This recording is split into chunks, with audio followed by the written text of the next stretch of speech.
Saw this text and it was like, Charlie's taken his own life. He's committed suicide. The second song that I want to choose is Of Honour to Charlie. This song is such a release. Run fast for your mother, run fast for your father, run for your children, for your sisters and brothers.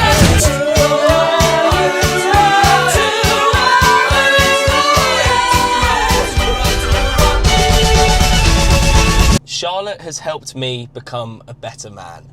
Not through fixing, but through her presence, her breath work, and her deep curiosity to understand who we are as human beings. She has a rare gift for helping men reconnect with their truth, their softness, and their inner child. Charlotte, it is an absolute pleasure to have you on The Unmuted Man. How are you feeling? Lots of feelings. Anxious, but we know that that is just a feeling of excitement. Absolutely. For people who haven't seen this before, the concept is as follows. Charlotte has brought with her 3 songs, and with those 3 songs, she's brought 3 stories as to why they are her favourite songs, how she has been able to build an awareness about herself through music and through those songs that are favourites of hers, and also defeat some of those limiting belief systems and fears of judgment. So, without further ado, Charlotte, what is the first song you are bringing into the journey today? So this was a really hard decision for me to choose one song, especially to start the journey. And it's quite a sad song. And I'm such like a, full of energy usually. Full of energy. Yes, and love to dance. And I think there's a real importance about the stillness and, feeling a low sometimes and kind of leaning into that. And the first song I want to bring on is called Society by Eddie Vedder. So the backstory to this song is, this is way back in probably 2018 is when I felt very alone. I was working in a luxury department store. I was working as a makeup artist at the time. And it's funny reflecting to this time of my life to how I am now, is because it was just full of glamour, full of materialistic things. And I feel like I masked throughout my whole life, childhood, up until the age of, it must have been 19. And it's interesting that I chose the role of being a makeup artist actually, because I feel like I was very much hiding behind the mask and, scared of showing my true self. And within working in that environment that was full of materialistic things, fancy things, glamour, I just knew that I wasn't meant to be there, and there was something much more for me out there in the world. And I found it very hard to connect with people at that point. I felt quite a shell of myself. I was in quite a bad state mentally. But there was someone there that was quite magical for me, and her name was Christine. I called her my work mum, and she was interested in spirituality as I was. And at the time I thought it was quite shameful to be interested in spirituality, and none of my family are, and I felt like I just kind of looked into it in secret really. And then I spoke to Christine, my work mum. I was telling her about how I just didn't feel like I fit into this society, and I feel like there was more to life than this, and she felt the exact same way, and how she never felt like she fitted in to that society that we was in, and she wanted to live a minimalistic life. And turns out we very similar, but she's obviously a lot older. She's in her 50s, and we just connected even though she was older. We found we had things in common, and it was this hunger for wanting to have this freedom and this free spiritness. And we shared a love for music, and especially for Eddie Vedder. And he's in Pearl Jam, which she gifted me her first ever top from her concert that she went to as Pearl Jam when she was my age, which I thought was so special, and I keep with me everywhere I go. And I was telling her I remember the day I was talking about wanting to just pack my bags and leave, and I felt like I had so much potential leaving the UK, and she was the one that really helped me decide on that and helped me in making that decision to, oh my God, Eileen Street, it's my name of my nana. So, so she helped me make the move to go to Australia, and it was quite a big pinnacle moment of my journey. And the fact that we were so open to speaking about spirituality, and we got so excited by it. And she told me a few songs that I should listen to as a playlist as I go traveling, to remember her by, to remember the journey and why I'm doing it. Yeah, this song is like the very, very start of this whole journey for me. Brings me way back, and any time that I'm like struggling and by myself, I kind of play this song a lot to reflect on that. And to this day, me and Christine, my work mum, we write letters to each other. And since I've been traveling since 2019, I would have sent her letters from Sydney, from Brisbane, from Thailand, like all over the world. Wow. And that's our only way of checking in with each other, really, is through letter writing. And it's been so powerful to follow each other's journey. It actually seems that we're on a similar path, but complete other ends of the world. And it's been so powerful. And I realised that even if you can feel disconnected from family sometimes, it's about finding that soul family and that soul tribe as well. So, yeah. Just before I went off on my travels, I befriended a 50-year-old Yeah. swim teacher. Yeah. And there was a real comfort in that for me, because it taught me that no matter where I go in life, I will be able to connect with people who seem so different to me, but I will be able to find their value for me, and they'll be able to find mine in theirs. And I think there's something so special about those kind of connections, because there's no preconception about who you should be as human beings. You already almost accept that you're worlds apart, but yet you can still find that middle ground of something really deep. So yeah, it's a powerful relationship, that kind of relationship. Yeah. For sure. Yeah, I'm so grateful for her. Yeah.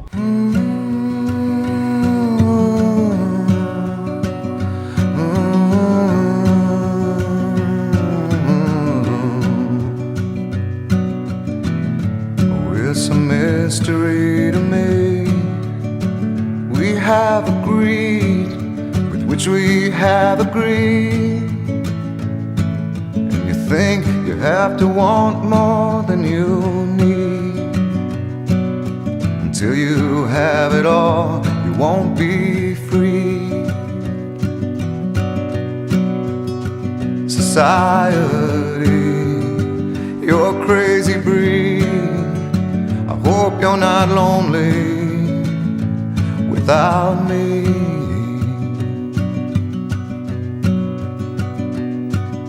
Want more than you have, you think you need. And when you think more than you want, your thoughts begin to bleed. I think I need to find a bigger place. 'Cause when you have more than you think, you need more space. Society, you're a crazy breed. I hope you're not lonely without me. Society, crazy indeed. I hope you're not lonely without me.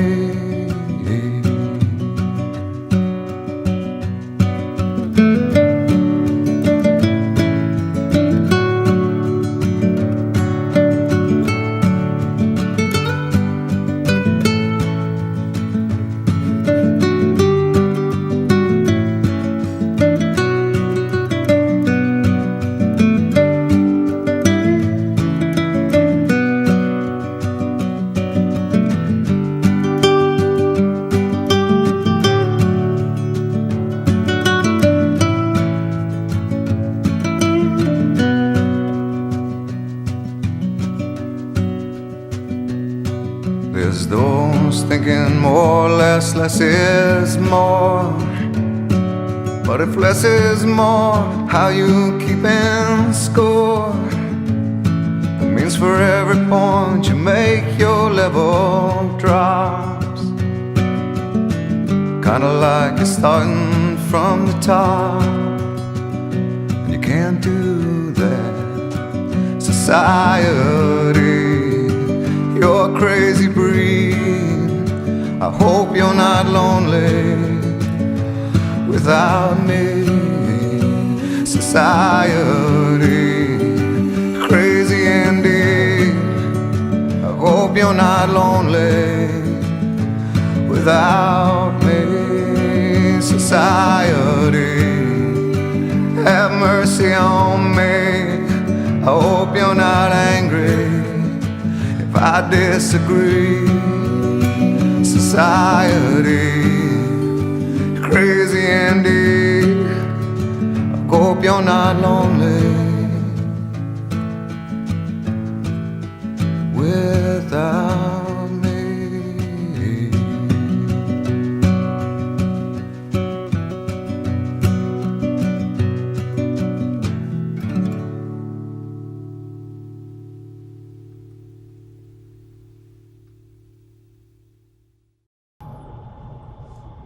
What do you think?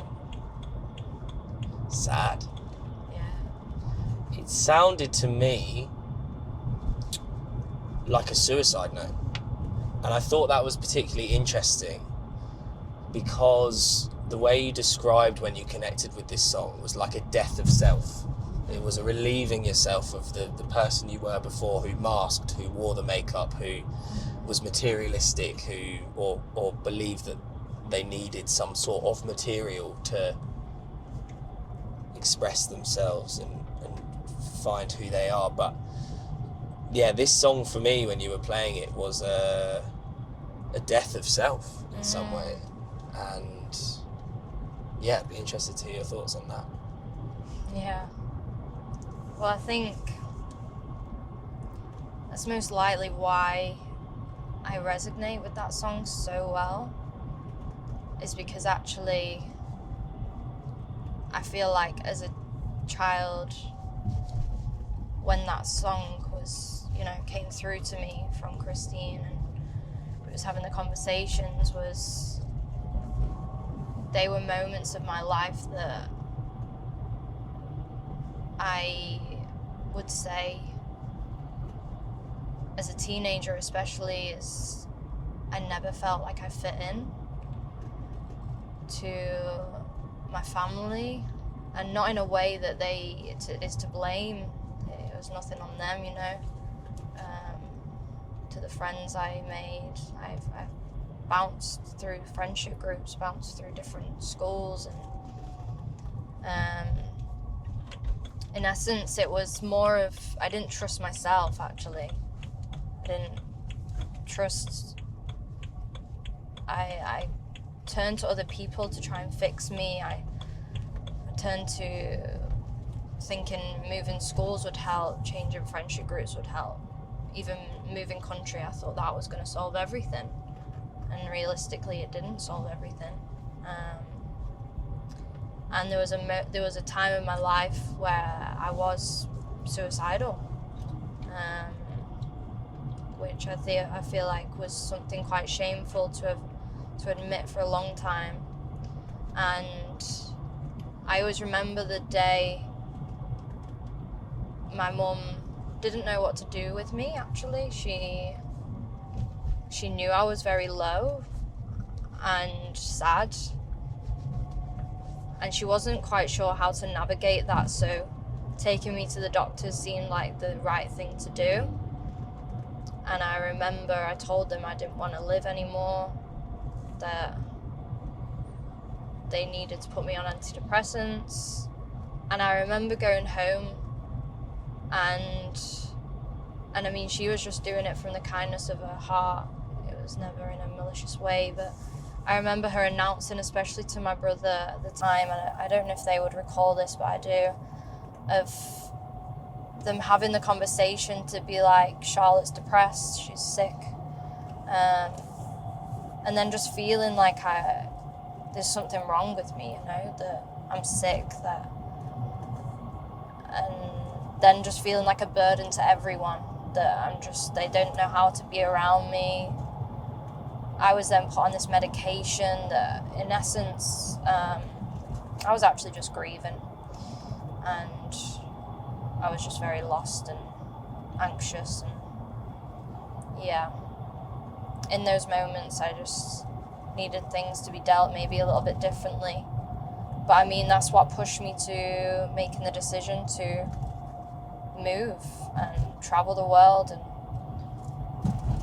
I feel like within that is a death of self, of that old version of me, that I was mute as a child, as very anxious, just living in my head, a bit of a daydreamer, to now being, as you know, a very talkative person, a very sociable person, which I didn't resonate at all with as a kid. So yeah, death of self is quite a nice reflection. So yeah, thanks for making me think of that. And that brings up something, further in that story.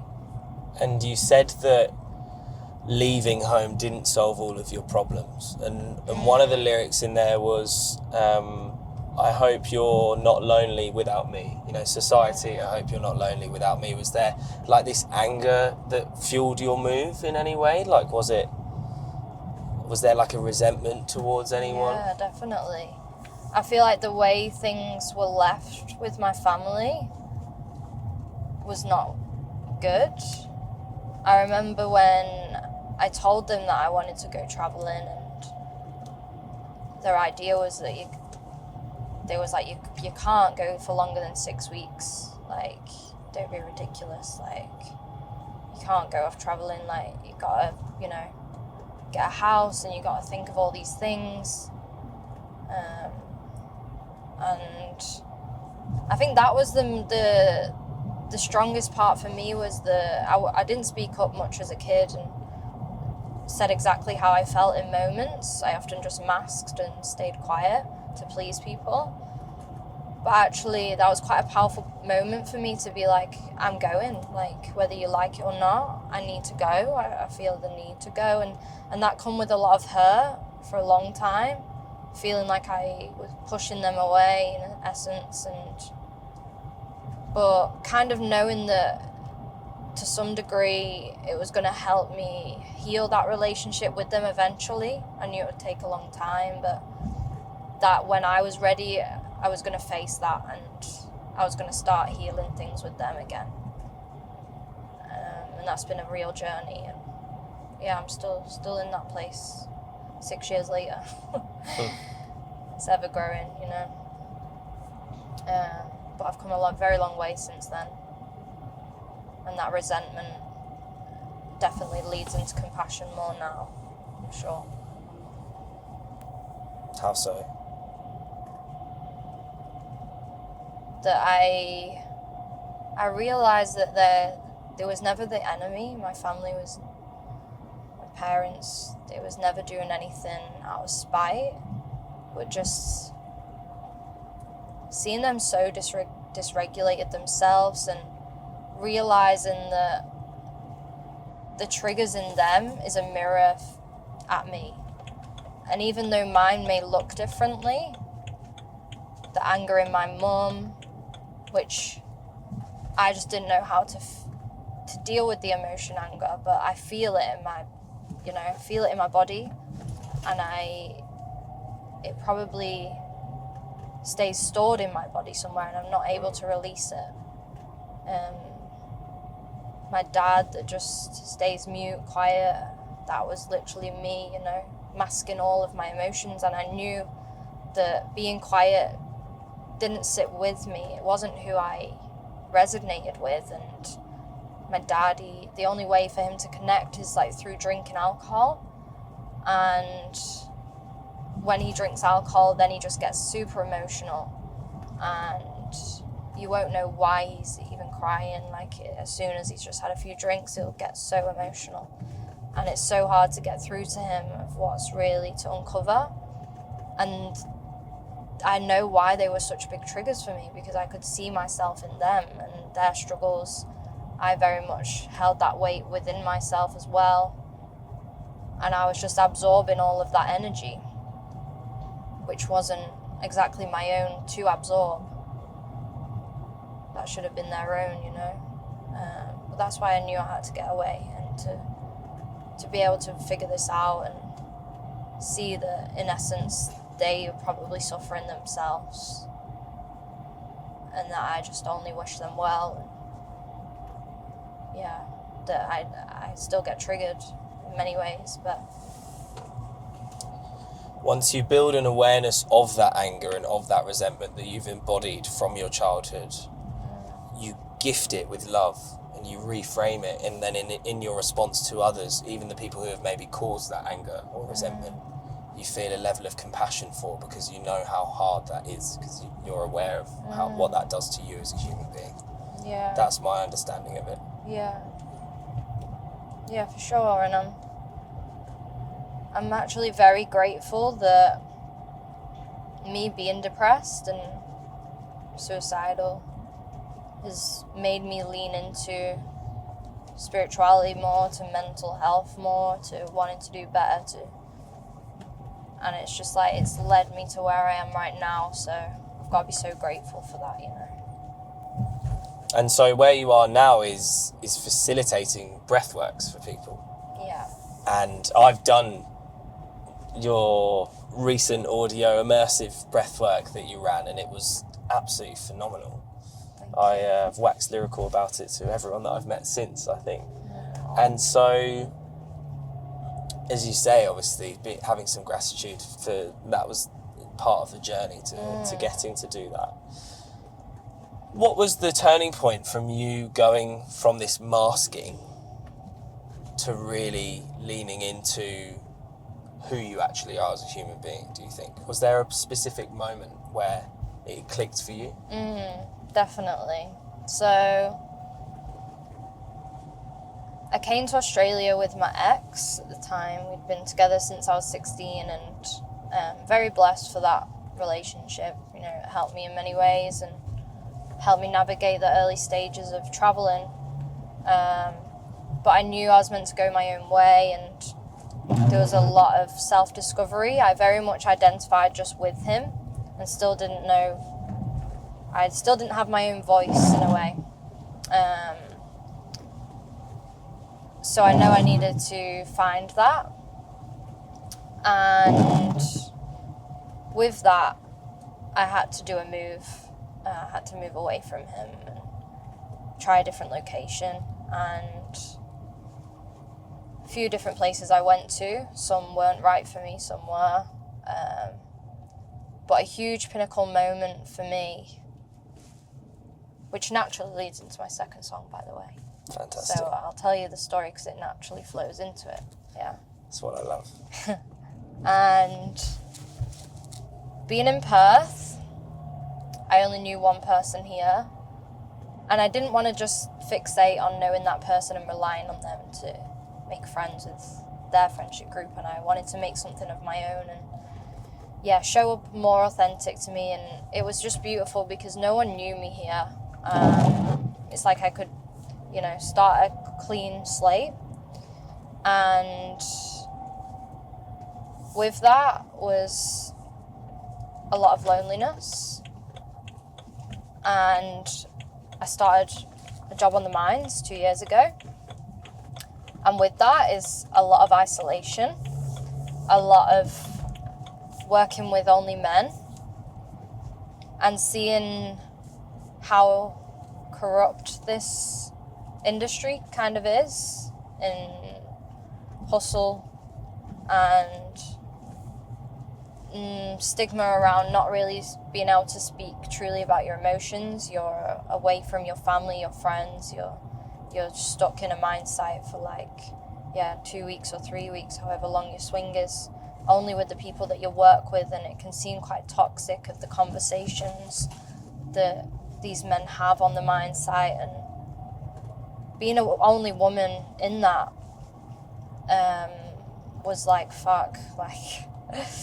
scary, and I felt like I couldn't speak up. And there was a big life-changing moment when I was going to work one day and I'd seen a text on my phone, and it was a good friend of mine from Sydney that we made friends with when we was doing farm work. He was called Charlie, and he was just the bubbliest, most charismatic person of the group. Always just a ball of fun, wanting to make humour out of everything. And I remember looking at my phone for one morning on the mines, and I didn't have anyone else around me at this point to lean into, and I saw this text, and it was like, Charlie's taken his own life. He's committed suicide. And in that moment, I just felt a pit in my stomach and felt so sick, and it was the most present I'd felt in my body in a very long time, actually. Feeling this physical awareness that I was dripping with sweat. I was so anxious. I was just felt horrific that my good friend would feel the need to have to take his own life, that he didn't have to, that he couldn't reach out to any of us. They didn't feel good enough to stay here. And I remember that day I couldn't go on with work. I had to go back to my room, and being on the mines, you're in the middle of nowhere, there's nowhere to go, so I just had to sit with that. And it's probably the best thing that was for me, was to not distract myself, was to sit with it. And the scariest thing for me was that I knew I was in that position one day, and luckily I turned things around and got myself out of that, but I very much knew that I could easily fall back into that trap any day, knowing that I go through these extreme highs and lows, and if that low hit, that I could very easily have just turned to that. And it was a very scary moment of realization, to be like, if I don't change something, it could go like that, and I could be in this sadness like me and my friends were, and his family, and the loss of that. So I made it a vow to myself that night to change things within myself, and to what I give out to the world, and how I live my life now. And that was a moment. I'd never done a breathwork session before. I was searching on YouTube as a way of wanting to release what I was feeling in that moment. And I lent into a YouTube video of a trauma release breathwork session. And I'd never really been able to really get into meditation at the time. I couldn't really sit still with myself for longer than 10 minutes. And this session was over an hour, and I thought, God, that's a bit much, to commit to a breathwork session that long. But I knew I needed to do it in that moment. I had nowhere to be. There's nowhere to go but to be on this mind site. So I committed to it. And what I got out of that breathwork session, as you know, you've done DMT, holotropic breath work, and you can have these, what I would say is these spiritual experiences of this enlightenment, of this higher power that comes in. It is you tapping into your subconscious and surrendering, and it's not about your physical body anymore. It's not about this logical side of the brain. It's about what's deeply stored within you, and go into this dreamlike state of, I felt like I was literally levitating out of my body, and I could just see this body on the floor of this person that I've been hurting for all these years for no good reason. That I was treating myself as the enemy, and all these memories came up as a child, and actually in that moment Charlie came through to me, and he kind of blessed me with his presence, and it was like a guidance in a way of being like, just honor me, just honor what I gave to you. And what always shines through to me is Charlie's humour, his playfulness to life, and how much joy that brought. And I couldn't make his funeral because it was in Sydney and I was on the mines, so that was my way of, I felt blessed in that in a way he felt like he visited me and he blessed me with that. And it was such a ripple effect from that night, because that very week there was a meeting at work, and this just never happened. That in the pre-start meeting, this guy came and did a talk, and he's called Soa. He's an ex-fighter, and he came and did a talk about how he tried to take his own life and trying to break the stigma for men. So he gives talks all around mine sites to spread awareness on men's mental health, to break the stigma, to make conversation. And I just I had to walk out of it to cry, to release, but then I walked back into it and was like, this is profound that I'm experiencing this on this week after this has happened. No one knew that had happened to me. And I was I felt like that was my calling. And he said, if anyone wants to come forward and start being a wellness ambassador for our mine site, then please, we need more people to speak about this. And so I decided to speak to him afterwards, which I felt so anxious about. I have a fear of public speaking, of putting myself Really? out. Yeah, you wouldn't think that now. No, you wouldn't, would you? Yeah, such a fear of public speaking. But I just knew. I was like, no, this is what Charlie wants me to do. So I started getting some training week by week on calls about mental health. Got put on a little course on mental health, and it was so scary to stand in front of a room full of men that don't talk about mental health at all.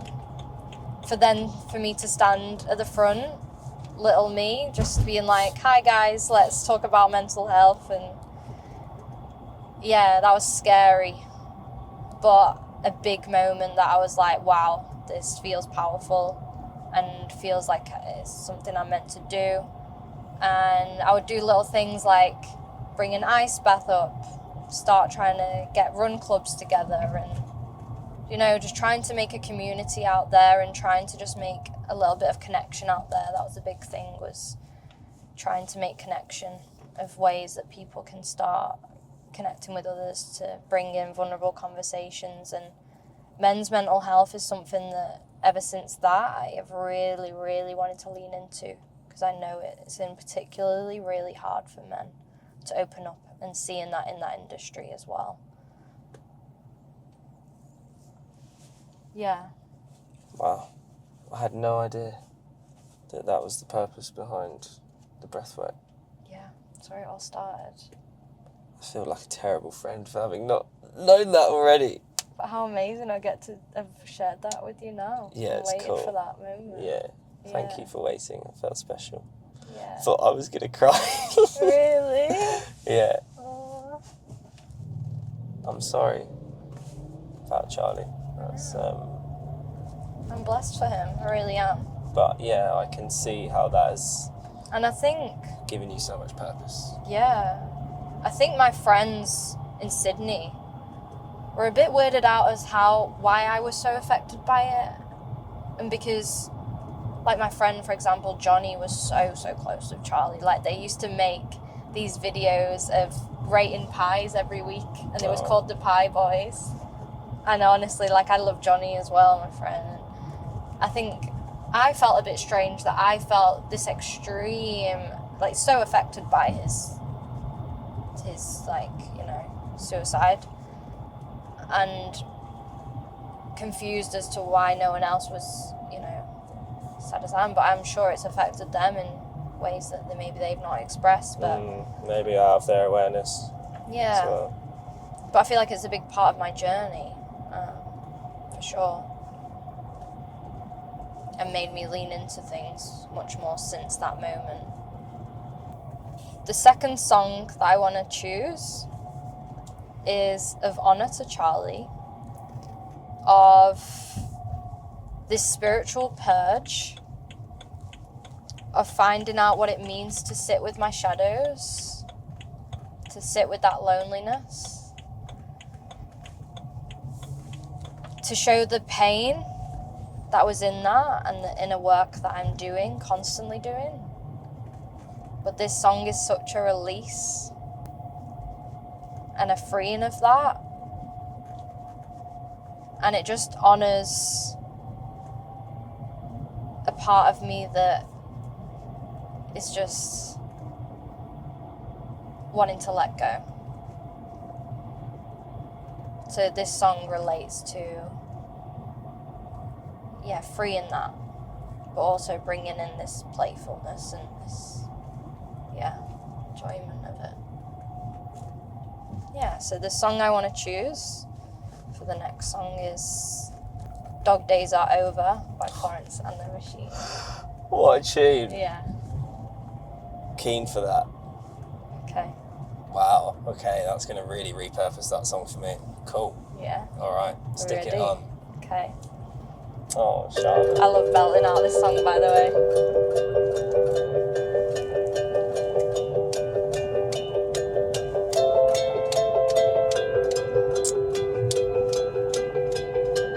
Happiness hit her like a train on the track,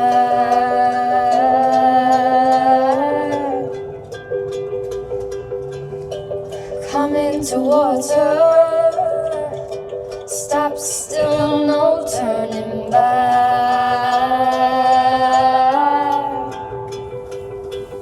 She hid around corners and she hid under beds. She killed it with kisses and for all that she fled. With every bubble she sank with a drink and washed it away down the kitchen sink.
Well, that was a release, I tell you.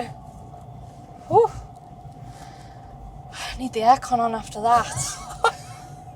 Whack it up if you want. Gee whiz, just give me a bit more air, please. Okay. Wow, every time. Such a release. I fucking love that song. What an anthem. Which is Like, why it's my that's- karaoke song. Okay. Yeah. Oh my god, the story that you wouldn't tell me because I wouldn't let you. Yes. That is my karaoke So worth the song. wait. I'm so Yeah. glad I waited for And that. that every time I belt that song out, it just feels so good. Cathartic. So is. It's such a release. Yeah. Do you think there's anything within the lyrics of that that like 100%. directly correlate to Yeah. your story? Well, dog days are over.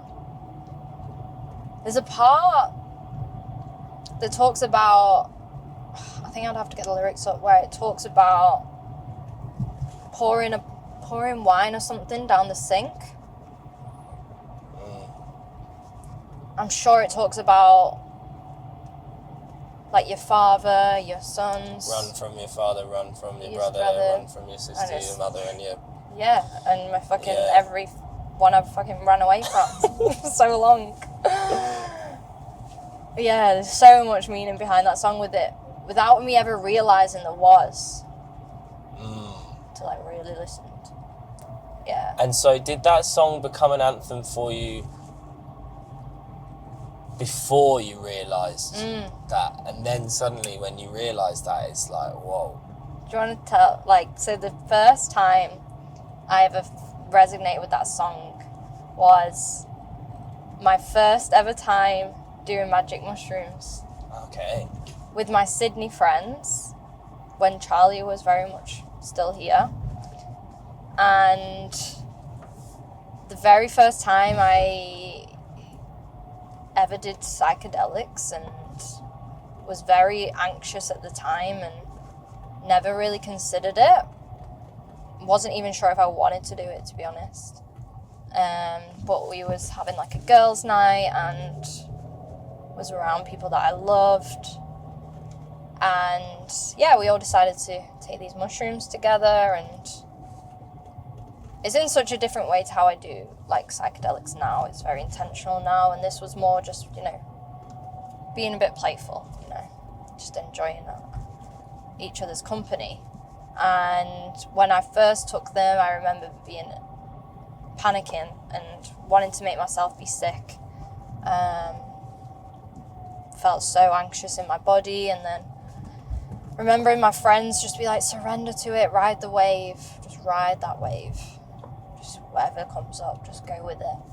And I was really overthinking it. I was just in my bathroom, hunched over the toilet, trying to force myself, and my friend dragged me out, and she was just like, right, okay, that's it, we're gonna just put on some songs, we're gonna dance, and we're gonna just, you know, dance it away.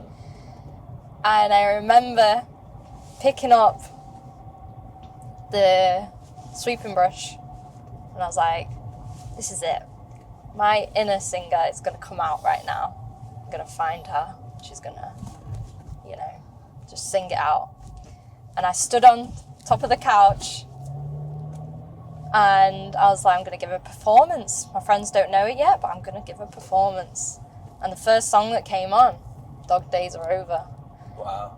And I was just so in it. I was just so into the song. I was like screaming it at the top of my lungs, giving it the best that I could. And I opened my eyes, and my friends were just gobsmacked. And they were just like, where the fuck has that just come from? We were pulling your head out the toilet a second ago. Yeah. And they was just like, you can sing? And I was like, well, I don't know. Like, I've always wanted to be a singer, you know, but I never really lent into it too much. And it was just this amazing moment of being like, wow, I have this like voice, and just feeling this freedom to express. And I mean, being on the psychedelic mushrooms definitely helped enhance that, because I fully thought I was Florence and the Machine on a stage. Sick. Even though it was just my couch and a broomstick. Yeah. But I fully embodied her and felt like, yeah, I was on a stage. It was amazing. And then from that, this song's become so much meaning behind it now. Yeah, Wow. yeah. Well, we must go to karaoke. Oh, we do. Well, I mean, I feel incredibly privileged to have witnessed you singing it then, and you do have an absolutely beautiful voice. Thanks. But I am keen to go for karaoke. Yeah. Big time. Yeah. For sure, such a good way of like releasing something and not overanalyzing if you do sound good or not. Like, Well, this is the problem. As a kid, my mum used to always suggest karaoke because she just loved watching us sing. But we'd basically bar hop karaoke bars. Not even just a kid, like even when I was 18 and going on holidays, just so we'd like perform a song for her really because she loved it. But I used to be so anxious doing it, and it was like a love-hate thing. Like I loved expressing myself through singing, but at the same time, it was just. I'm the same. It's probably why I'm dripping with sweat because I was just like, it's just such freedom to sing. It's hard, but there does come a fair judgment in that, for sure, and feeling like you need to sound good, you know. Yeah. And dog days are over. What would that mean? Do you think dog days, like dog like Groundhog Day? Is it that idea? I think there is a spiritual meaning behind it. I think Florence and the Machine, she does do a lot of spiritual type of releasing type of music, and I think dog days for me is the days that I did have my head in the sand and I couldn't see this beautiful world in front of me, and I very much just was like I didn't see the world how I see the world now, and I feel like I've very much left that behind, which I'm so blessed about. Is that those days are over for me? That very deep depression.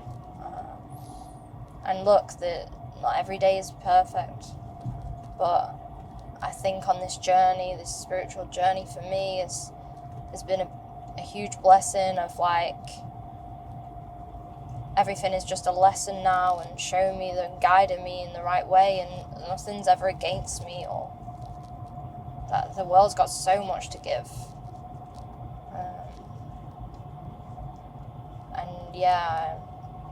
I'm so grateful to just be living a life that's truer to me now and not hiding under this mask that I used to be in, for a long time. Rainbow, that's my sign. Where? Can you see it? Oh yeah. That is my spiritual sign, is a rainbow. How funny. And there's been a lot of spiritual things on this journey, actually. Eileen Street, angel numbers. That's going to rainbow. bring me into the next song, you know. Wow, okay. Well, I will ask you about that. Just one more question on what you were speaking about. I want to ask you about the men and the FIFO. Yeah. So, obviously you were talking about stepping into the role of the wellness helper on the FIFO sides, and you said that you introduced things like ice baths and other tools to try and help people get into their body and build an awareness about themselves. What tools would you say specific to men that you think are the least stigmatized ways of building an awareness about yourself? Interesting. So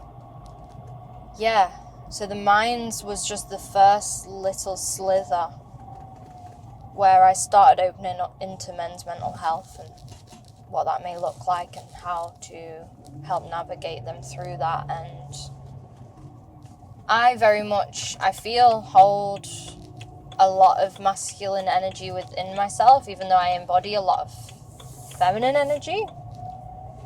Within myself, I feel I hold a lot of masculine energy of being very independent and strong and, wanting to do things for myself. So actually the meditations, the yoga didn't quite sit with me. They was too soft for me, too slow. In those moments, I didn't know how to slow down. I didn't know how to be still. So actually what I lent into was the much more masculine practices, and this was stuff like breath work, because it's so physical on the body. It forces It's hard. you. It's really It's hard. so hard. It's literally like a workout, which is something that I resonated with a lot. Is like always really wanting to push my body, you know, to the limits. I realised I did that in quite a toxic kind of way, but yeah, realising that this breath work really sat well with me, because I felt like I was quite vigorous on my body, and I had to do something, you know, to get the benefit of it. And yeah, the holotropic breath work was something that it was such a full body sensation, such a physical thing, that men can really resonate with that. And it comes along with like it kind of breaks down a lot of stigma to be like, just close your eyes and meditate. Whereas telling someone to really heavily breathe, it's quite something quite tribal, quite, you know, Competitive. Yeah, something very masculine within that. So I think a lot of men resonate with the breath work, and with ice baths, it's something about, I think you said it in the ice bath before, that you... What, for the whole 20 seconds I was in it earlier today? But you said something which, before getting in, you was like, oh, I was just trying to be cocky. Yeah, it was. Yeah. So I think bringing It was an ego thing. Yeah. So for men, actually, bringing an ice bath to site, it was a good incentive, because I knew people would want to do that. I knew people would want to be like, I want to prove to everyone that I can do this ice bath. Yeah, okay. But me, in my brain, was like, this is actually going to be really good for their mental health, and it's going to bring a good conversation and connection and release for them, actually. So yeah, I feel like the more physical things for men, There's less barriers to building an awareness about yourself. Yeah, for sure. And so, me being on the mines and being this wellness, what did they call me? They called me a wellness ambassador. And I would just give I would give the talks at pre-starts. But I just felt this, like, wanting for more, that I needed to go searching more into this, to do a dive a bit deeper into this, because this was just surface level stuff. So I always knew in my mind that I was going to live in Thailand at some point. I just always had that vision, and I wasn't sure what that looked like or how that was going to go. And I just knew it was the right timing to do so. I'd been working hard and I'd saved the money, so I went without any plan. I knew I had to make money at some point, so I thought I'd lean into teaching. And at first I thought I will give some time to volunteering, because I wasn't needing money at that stage, and I wanted to just give back, simply. So I thought the best way of leaning into this a bit more is to start volunteering in the Buddhist monasteries. So I started being with Buddhist monks. I actually stayed in the monastery like a few nights and had to wake up with them at 4 a.m. and do the chanting, and I didn't know what was going on because none of them spoke English, to be quite honest. So it's like Johnny English. Have you seen that? Do you know what I'm talking about? like fucking idiot abroad, more like. Have you seen that though? Johnny English in the... No. Like, Okay. is there an actual scene? Yeah, where he goes off to practice with Buddhist monks, and he's just I like should so watch that. clueless. But anyway. Yeah, that was pretty much me. And I was like thinking that, oh my God, it's going to change my life, going and staying with Buddhist monks, and I'm going to find out everything, and this is going to be the moment where I let go of my ego and I'm going to become a Buddhist monk. And oh my God, I just don't know. I thought it was going to fix everything. And in reality, I was just there fucking clueless, being like, what the fuck's going on here? Like, what are they all talking about? And yeah. But the thing I took most from that was the importance of living a very minimalistic life, sleeping on the floor with just a mat, waking up before sunrise and watching sunrise every morning, and chanting was actually a very powerful practice, because it was, like I said, it was hard for me to meditate, but with chanting, you're saying something over and over and over again, that it's a meditative practice within itself. And I had no clue what I was chanting about, but it seemed very powerful. And I felt like I was bringing in this, higher power to protect me. I wonder whether at football games that's why men enjoy chanting so much. Ooh, interesting mean? concept. Because there is something Powerful about very powerful about chanting at a football game in a stadium with other men. Yeah. That's like really cathartic. Well, I think it just stems back to tribal times and It is tribal. That is the word. Yeah. That's why Australia has got it so wrong with sport, because they have it mixed crowds. Yeah. So you don't have that tribal of home and away of we're this tribe and you're that tribe. And oh wow, that's why the UK is so strong on the football and everything. yeah. Oh, interesting. And that's probably why men resonate with it so much. And I felt like it was still a very masculine practice, the chanting, and I sat with that really well. And from that I started teaching these young monks English. Specifically these orphan monks, this 15-year-old and 13-year-old boy who was orphans. They got taken in by the monastery, and they weren't brothers, but then they started acting like brothers, and they didn't speak much English as to what I was there for, to try and teach them English. And what was beautiful is they had this, this very rigid routine of waking up at 4 a.m. and having to sweep and having to meditate and do all these things. But at the same time, they still had this playfulness, this cheekiness and mischief about them.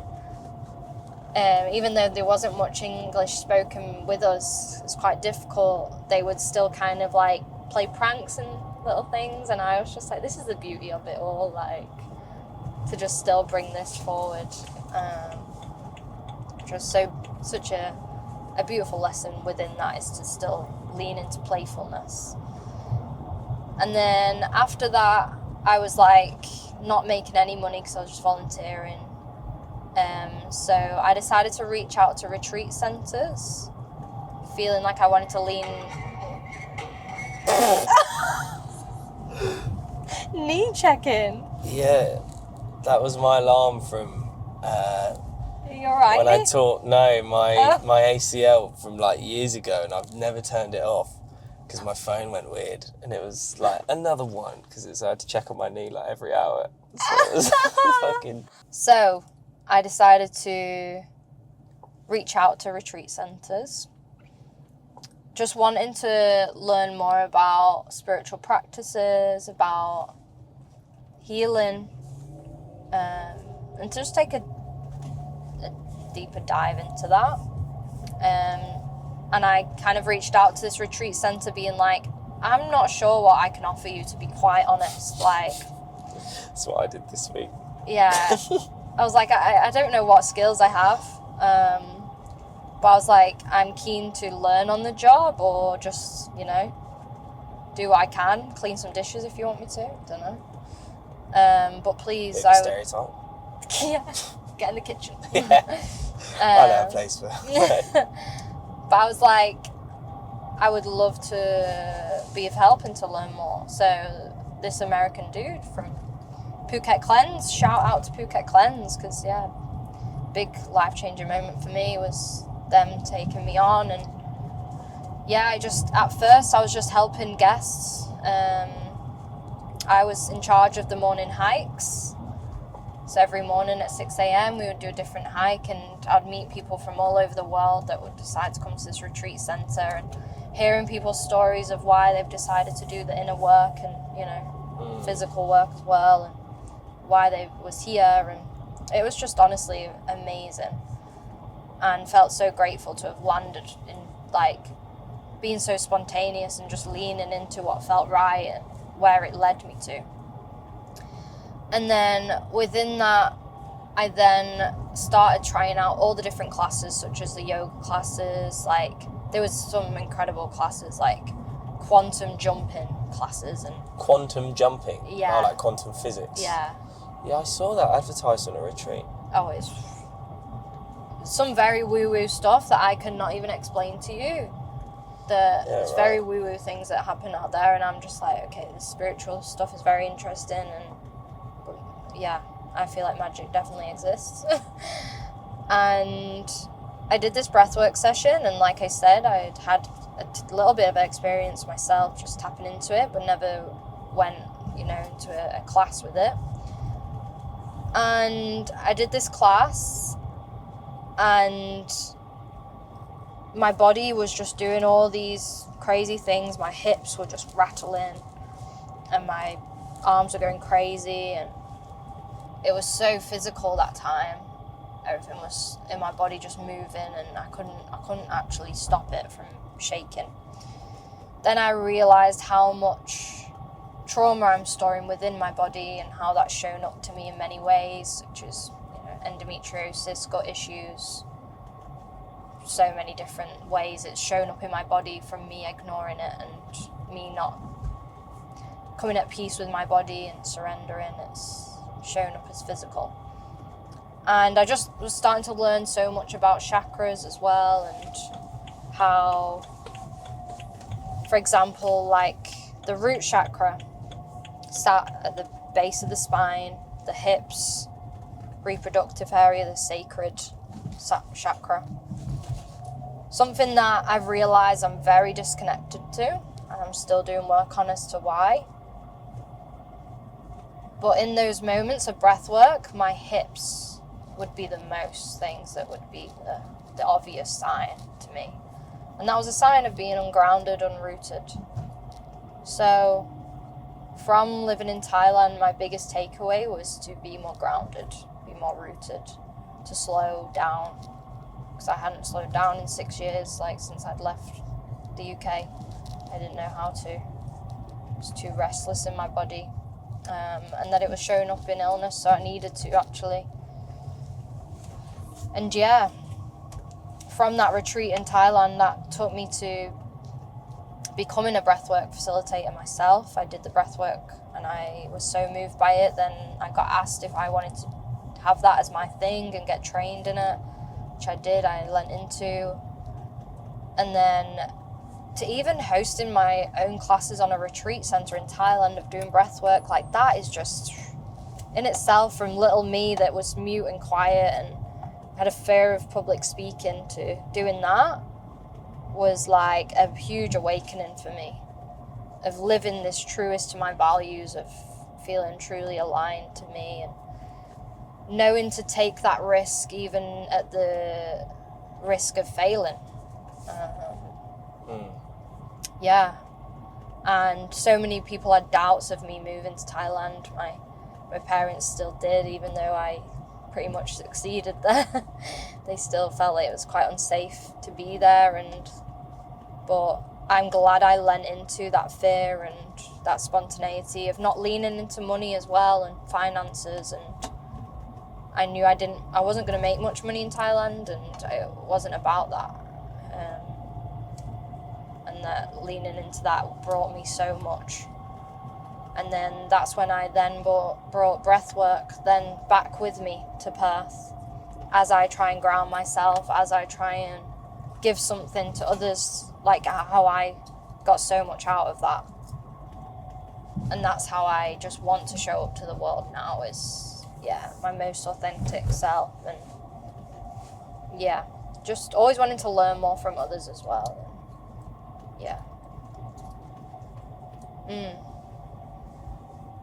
Cool. So, Charlotte, what is the third and regretfully final song you are bringing on this journey today?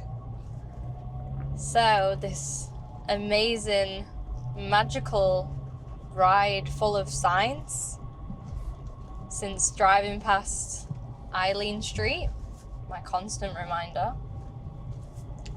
of seeing my spiritual sign, the rainbow, and this magical journey. I want to end this on a very, very special note, and this one goes to my nana, who in essence was my complete safe space for a long time as a child.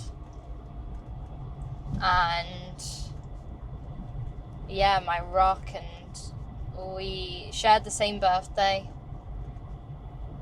aligned in so many ways, but she had this fiery spirit and she knew how to use it, whereas I wasn't quite sure of how to navigate this fieriness within me. And yeah, I was very empowered by her. So this song is for Eileen. Oh, how could I have not have known Did what you it was not? going to be?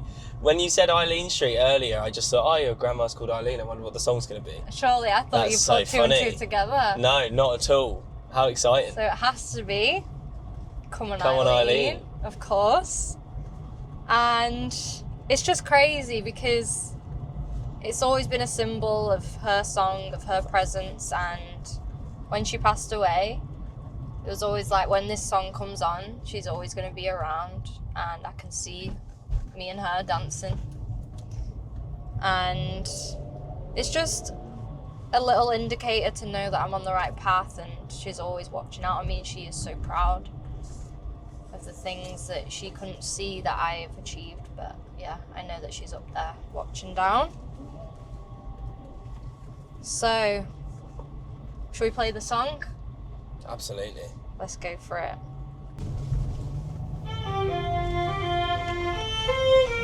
Didn't know it started like that. Did you know? No. Oh.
funny bit at the end.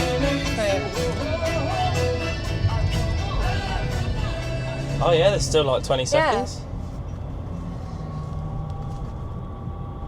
Oh, believe me, for those endearing young charms that I gaze on so fondly today were to suddenly leave you or fly in the night, just like fairy gifts gone in the sky. Wow.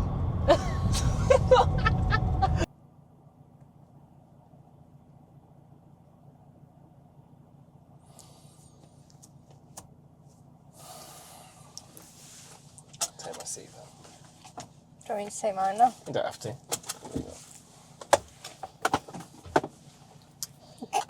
Charlotte, thank you for completely understanding the assignment and doing a real deep dive on your song choices and bringing really meaningful songs. I'm incredibly grateful that you've given it that much attention and energy. So firstly, thank you for that. Thank you for your curiosity and your determination to find the magic in life. I think that's a real gift of yours, is looking for the magic and finding it. And particularly with The Dog Days Are Over, that was an incredibly touching story that you gave as to why that song has so much meaning for you. And I really felt that. I actually felt very emotional. For the first time probably since recording this, I really felt that sadness. So thank you so much. It's been an absolute pleasure to have you on, and I look forward to going to a karaoke night with you. We've been meaning to do that for some time. I feel like we got a taste of it with Come On Eileen, which was good fun. But you're incredible, and the way that you lean into helping people build an awareness about themselves, and particularly men, is incredibly honourable, and the world needs people like you to do that. So thank you for doing that as well. Yeah, thank you for letting me tap back into this creativity of realising what I'm doing it for again. And yeah, we was just saying that this is very therapeutic actually. And since coming back from Thailand, I've not really been on socials, not been posting content, because I've been warious of what direction I'm leaning into and what I do want to give out to the world, and wanting it to come from a place of the heart and not validation, and how to lean into that. And I realised I needed to take a step away to see what come up for me, and then to put out to the world what I then have sat with. And you came into my life, and since being back to Perth, and I feel like it's just been this journey of helping each other, and we're creating this community that's all like-minded, and I feel like we're onto something. And I can literally see 222 in the in the distance there. Oh yeah, how funny. Yeah. And just knowing that, I just feel very protected, and that I'm on the right path after not feeling like I've been on the right path. And you're a big part of that journey, hugely. I do believe that you have come into my life for purpose and reason, and I feel like we're going to be on a big journey together now, forever. Yeah.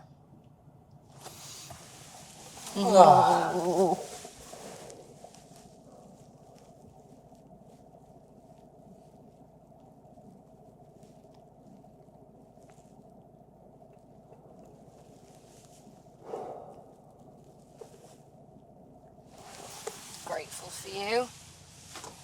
Likewise. That was good fun. It was. Well, if you feel as though you got value from this episode, please please subscribe. As I've mentioned before, this space is for people to understand how they can use music as a tool to build an awareness about themselves and challenge themselves to be the best version that they can be. And Charlotte, you are someone who is really on the pursuit of doing that, and it's absolutely beautiful to witness as a great friend of yours. So I encourage you to do this practice yourself if you haven't already. I know, as Charlotte said, and lots of people have, that it's very therapeutic and can help you build that awareness about yourself. If you feel as though you got value from this, please like, please subscribe, and I'll be linking Charlotte's Instagram into the description as well, where she runs her breathworks, which is just incredible, and I hope that you really lean into that further as well. Watch this space. Yeah. And you'll be on my podcast. Yes, and Charlotte and I recorded a podcast which may already be out by this point, and I will link that as well in the description. And Charlotte's absolute bops will of course be in the Unmuted Man playlist on Spotify. Get involved with that. I mean, I know that Dog Days Are Over is going to be an absolute anthem for me now after that story, because once the song is given that context, it just becomes even more powerful. So I'm looking forward to grabbing the broomstick, standing on the sofa and singing that one, feeling like I am in fact Florence and the Machine. But yeah, it's been an absolute pleasure. Thank you so much, and yeah, have a lovely rest of your day, guys. See you later.